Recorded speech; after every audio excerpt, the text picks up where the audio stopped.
انہی دنوں میں جب کہ مختلف قبائل کو دعوت کا سلسلہ عروج پر تھا، طفیل بن عمرو دوسی مکے میں آئے۔ یہ قبیلے دوس کے سردار تھے۔ یہ یمن کے اطراف و اکناف کے علاقوں میں آباد قبیلہ تھا۔ بذات خود شاعر تھے، بہت دانشمند اور عقل مند سمجھے جاتے تھے۔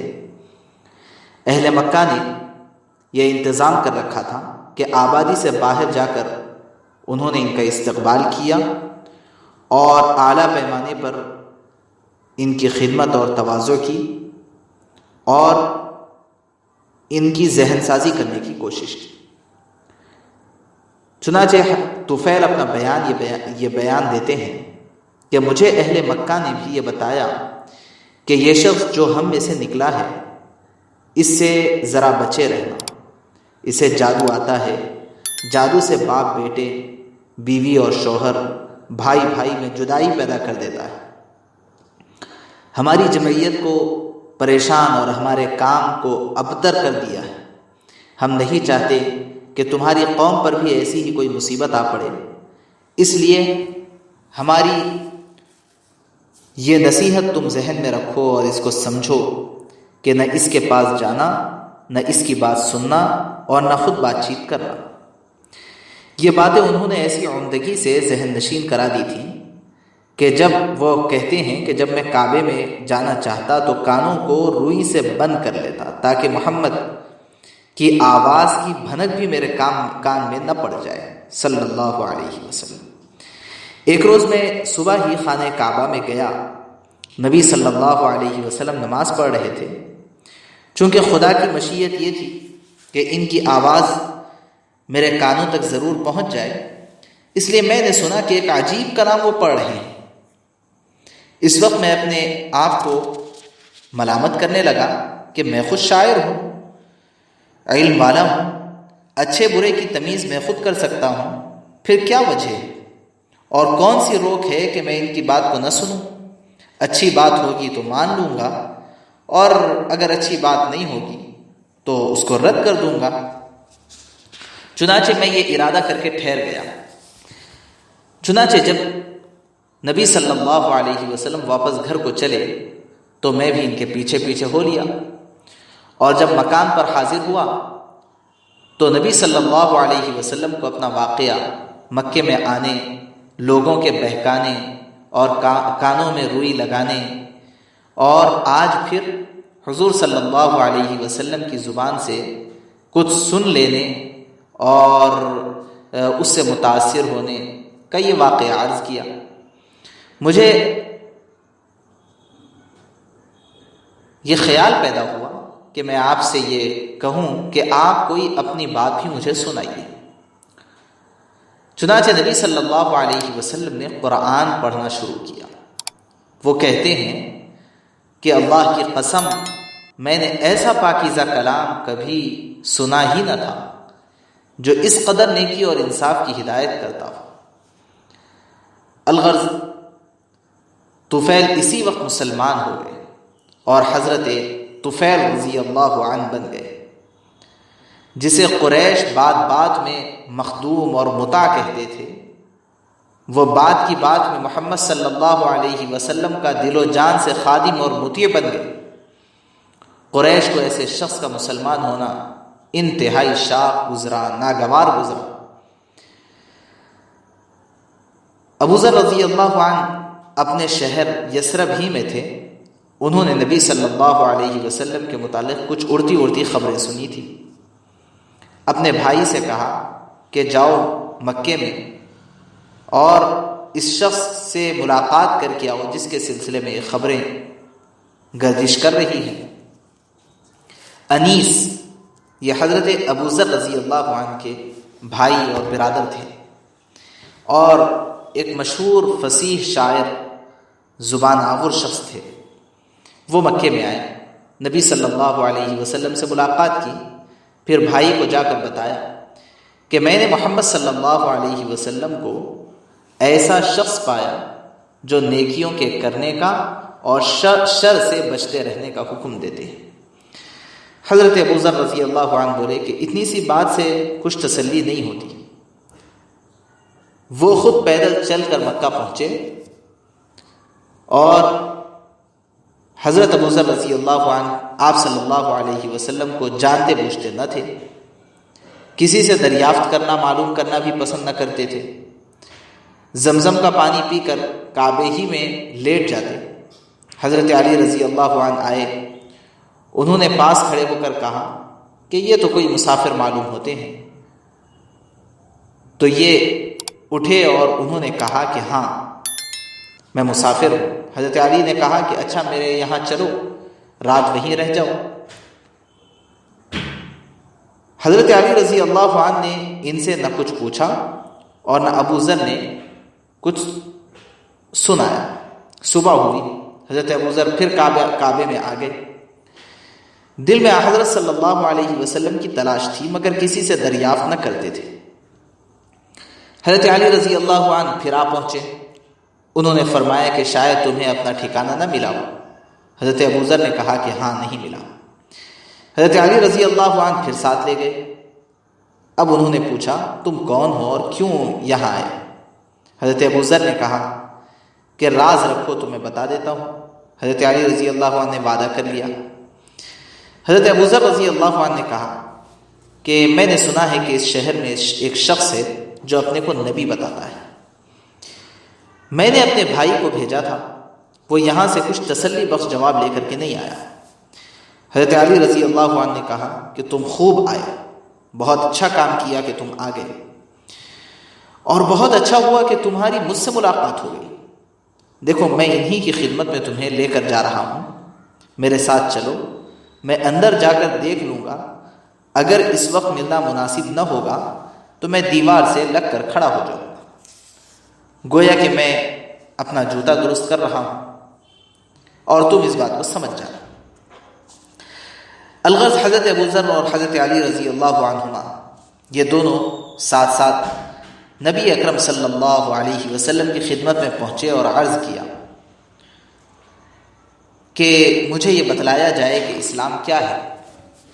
نبی صلی اللہ علیہ وسلم نے فرمایا کہ ابو ذر تم ابھی اس بات کو چھپائے رکھو اور اپنے وطن کو چلے جاؤ، جب تمہیں تمہارے ظہور کی خبر مل جائے تب آ جانا، جب تمہیں ہمارے ظہور کی خبر مل جائے تب آ جانا۔ حضرت ابو ذر رضی اللہ عنہ نے کہا کہ اللہ کی قسم میں تو ان دشمنوں میں اعلان کر کے جاؤں گا۔ اب ابو ذر رضی اللہ عنہ کعبے کی طرف آئے، قریش جمع تھے، انہوں نے سب کو سنا کر بآواز بلند کلمہ پڑھا، اشہد ان لا الہ الا اللہ و اشہد ان محمد رسول اللہ۔ قریش نے کہا اس بے دین کو مارو۔ لوگوں نے مار ڈالنے کے لیے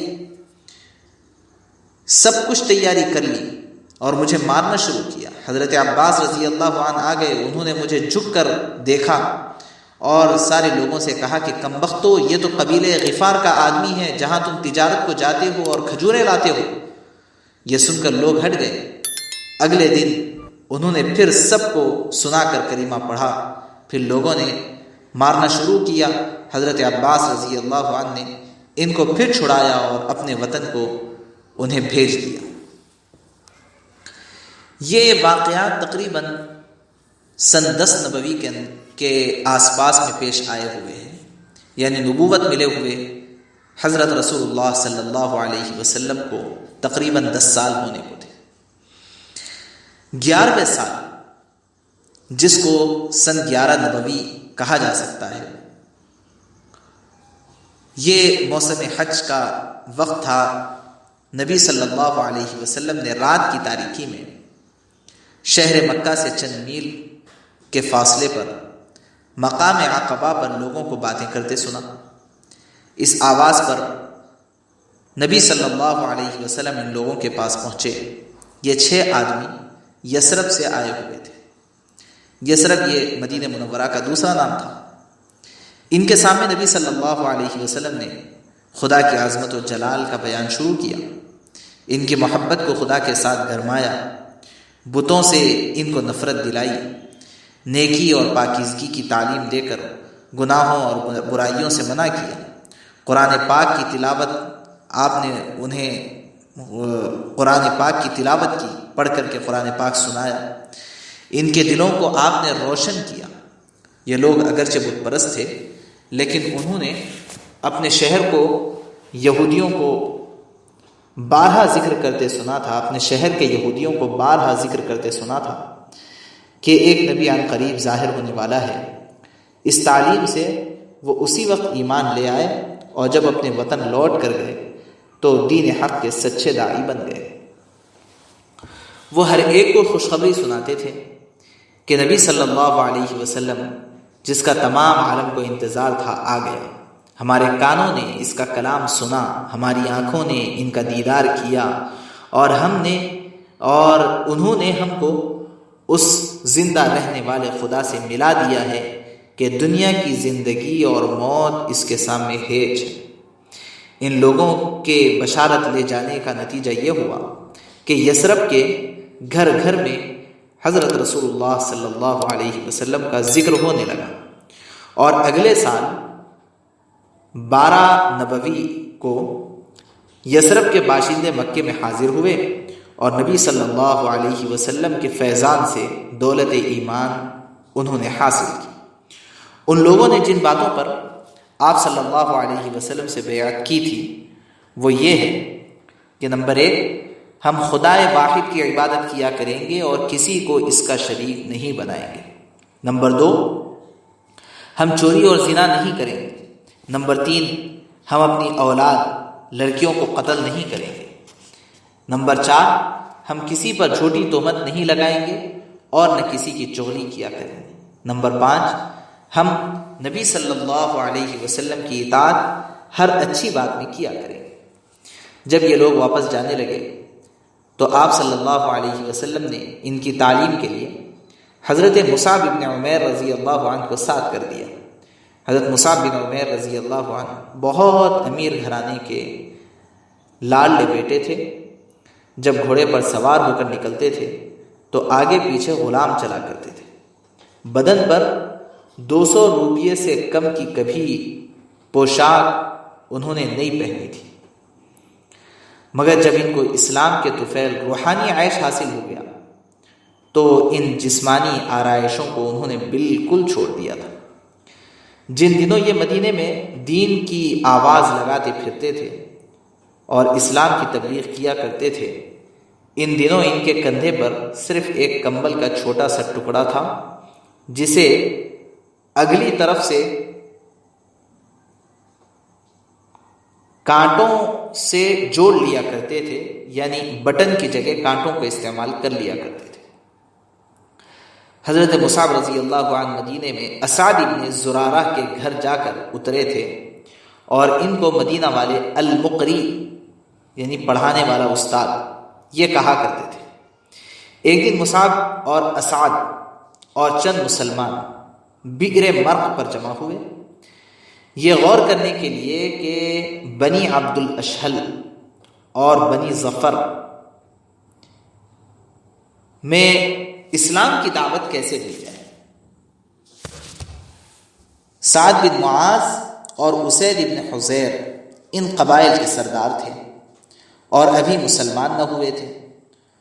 انہیں بھی خبر ہوئی۔ سعد بن معاذ رضی اللہ عنہ نے اسید بن حضیر سے کہا، تم کس غفلت میں پڑے ہو؟ دیکھو یہ دونوں ہمارے گھروں میں آ کر ہمارے بے وقوفوں کو بہکانے لگے ہیں۔ تم جاؤ انہیں جھڑک دو اور یہ کہہ دو کہ ہمارے محلوں میں پھر کبھی آئندہ نہ آئے۔ میں خود ایسا کرتا، میں اس لیے خاموش ہوں کہ اسعد میری خالہ کا بیٹا ہے۔ اسید بن حضیر رضی اللہ عنہ اپنا ہتھیار لے کر روانہ ہوئے۔ اسعد رضی اللہ عنہ نے حضرت مصعب کو کہا، دیکھو یہ قبیلے کا سردار آ رہا ہے، خدا کرے وہ آپ کی بات مان جائے۔ حضرت مصعب نے کہا کہ وہ اگر آ کر بیٹھ گیا تو میں اس سے ضرور کلام کروں گا۔ اتنے میں وہ آ پہنچے۔ اور آ کر انہوں نے کھڑے کھڑے گالیاں دینی شروع کی اور یہ بھی کہا کہ تم ہمارے احمق اور نادان لوگوں کو پھسلانے آئے ہو۔ مصعب بن عمیر رضی اللہ عنہ نے کہا کاش آپ بیٹھ کر کچھ سن لیں، اگر پسند آئے تو قبول فرمائے، ناپسند ہو اسے چھوڑ دیں۔ حضرت اسید نے کہا خیر کیا مذائقہ ہے؟ مصعب بن عمیر رضی اللہ عنہ نے سمجھایا کہ اسلام کیا ہے اور پھر اسے قرآن مجید بھی پڑھ کر سنایا۔ حضرت اسید نے سب کچھ چپ چاپ سنا، بالآخر یہ کہا کہ ہاں یہ تو بتاؤ کہ جب کوئی تمہارے دین میں داخل ہونا چاہتا ہے تو کیا کرتے ہو؟ انہوں نے کہا کہ نہلا کر، پاک کپڑے پہنا کر کلمہ شہادت پڑھا دیتے ہیں اور 2 رکعت نفل پڑھوا دیتے ہیں۔ اسید اٹھے، کپڑے دھوئے اور آ کر کلمہ پڑھا، اشہد ان لا الہ الا اللہ و اشہد ان محمد رسول اللہ، اور نفل نماز ادا کی۔ پھر کہا میرے پیچھے ایک اور شخص ہے، اگر وہ تمہارا پیرو ہو جائے اور تمہاری بات مان لے تو پھر کوئی تمہارا مخالف نہ رہے گا، اور میں ابھی جا کر اسے تمہارے پاس بھیجتا ہوں، تم اسے بھی یہ دعوت دینا۔ حضرت اسید بن حضیر رضی اللہ عنہ یہ کہہ کر چلے گئے۔ ادھر سعد بن معاذ ان کے انتظار میں تھے۔ دور سے چہرہ دیکھتے ہی انہوں نے کہا اسید کا چہرہ وہ نہیں ہے جو جاتے وقت تھا۔ جب حضرت اسید رضی اللہ عنہ آ کر بیٹھ گئے اور ان سے پوچھا گیا کہ کیا ہوا، حضرت اسید رضی اللہ عنہ نے کہا کہ میں نے انہیں سمجھا دیا ہے، وہ کہتے ہیں کہ ہم تمہارے منشا کے خلاف نہ کریں گے، مگر وہاں تو ایک اور حادثہ پیش آیا۔ بنو حارثہ وہاں آ گئے تھے اور وہ اسعد بن زرارہ کو اس لیے قتل کرنے پر آمادہ ہیں کہ وہ تمہارا بھائی ہے۔ یہ سن کر سعد بن معاذ غصے میں آ گئے، بہت بھر گئے، چہرہ لال پیلا ہو گیا۔ اپنا ہتھیار انہوں نے سنبھالا، کھڑے ہو گئے۔ انہیں ڈر تھا کہ بنو حارثہ جو ان کے بھائی ہیں ان کو وہ لوگ مار نہ ڈالیں۔ اس نے چلتے وقت یہ بھی کہا کہ اسید تم کچھ بھی کام بنا کر نہیں آئے، تمہارے جانے کا کوئی فائدہ نہیں ہوا۔ چنانچہ سعد وہاں پہنچے، دیکھا کہ مصعب اور اسعد رضی اللہ عنہما دونوں اطمینان سے بیٹھے ہوئے ہیں۔ سعد نے سمجھا کہ اسید نے مجھے ان کی باتیں سننے کے لیے بھیجا ہے۔ یہ خیال آتے ہی انہیں گالیاں دینے لگے اور اسعد کو یہ بھی کہا کہ اگر میرے اور تمہارے درمیان قرابت نہ ہوتی، کوئی رشتہ داری نہ ہوتی تو تمہاری کیا مجال تھی کہ ہمارے محلے میں چلے آتے۔ اسعد رضی اللہ عنہ نے مصعب رضی اللہ عنہ سے کہا دیکھو یہ بڑے سردار ہیں اور اگر ان کو سمجھا دو تو پھر کوئی 2 آدمی بھی تمہارے مخالف نہ رہ جائیں۔ مصعب بن عمیر رضی اللہ عنہ نے سعد سے کہا آئیے بیٹھ جائیے، کوئی بات کریں، ہماری بات پسند آئے تو قبول فرمائیے ورنہ انکار کر دیجیے۔ سعد بن معاذ اپنا ہتھیار رکھ کر بیٹھ گئے۔ حضرت مصعب بن عمیر رضی اللہ عنہ نے ان کے سامنے اسلام کی حقیقت بیان کی اور قرآن بھی پڑھ کر سنایا۔ یہ سب سن کر ان کا دل پگھل گیا۔ آخر یہ وہی سوال کر بیٹھے جو سوال حضرت اسید بن حضیر نے کیا تھا۔ الغرض سعد اٹھے، انہوں نے نہایا، کپڑے دھوئے اور کلمہ پڑھا، نفل نماز ادا کی اور ہتھیار لے کر اپنی مجلس میں واپس آئے۔ آتے ہی اپنے قبیلے کے لوگوں کو پکار کر کہا اے بنو عبد الاشہل، تم لوگوں کی میرے بارے میں کیا رائے ہے؟ سب نے کہا کہ تم ہمارے سردار ہو، تمہاری رائے، تمہاری تلاش بہتر اور اعلیٰ ہوتی ہے۔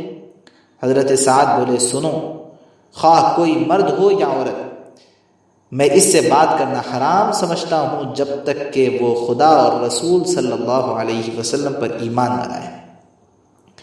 اس کہنے کا اثر یہ ہوا کہ بنو عبد الاشہل میں شام تک کوئی مرد اسلام سے خالی نہ رہا اور تمام قبیلہ ایک دن میں مسلمان ہو گیا۔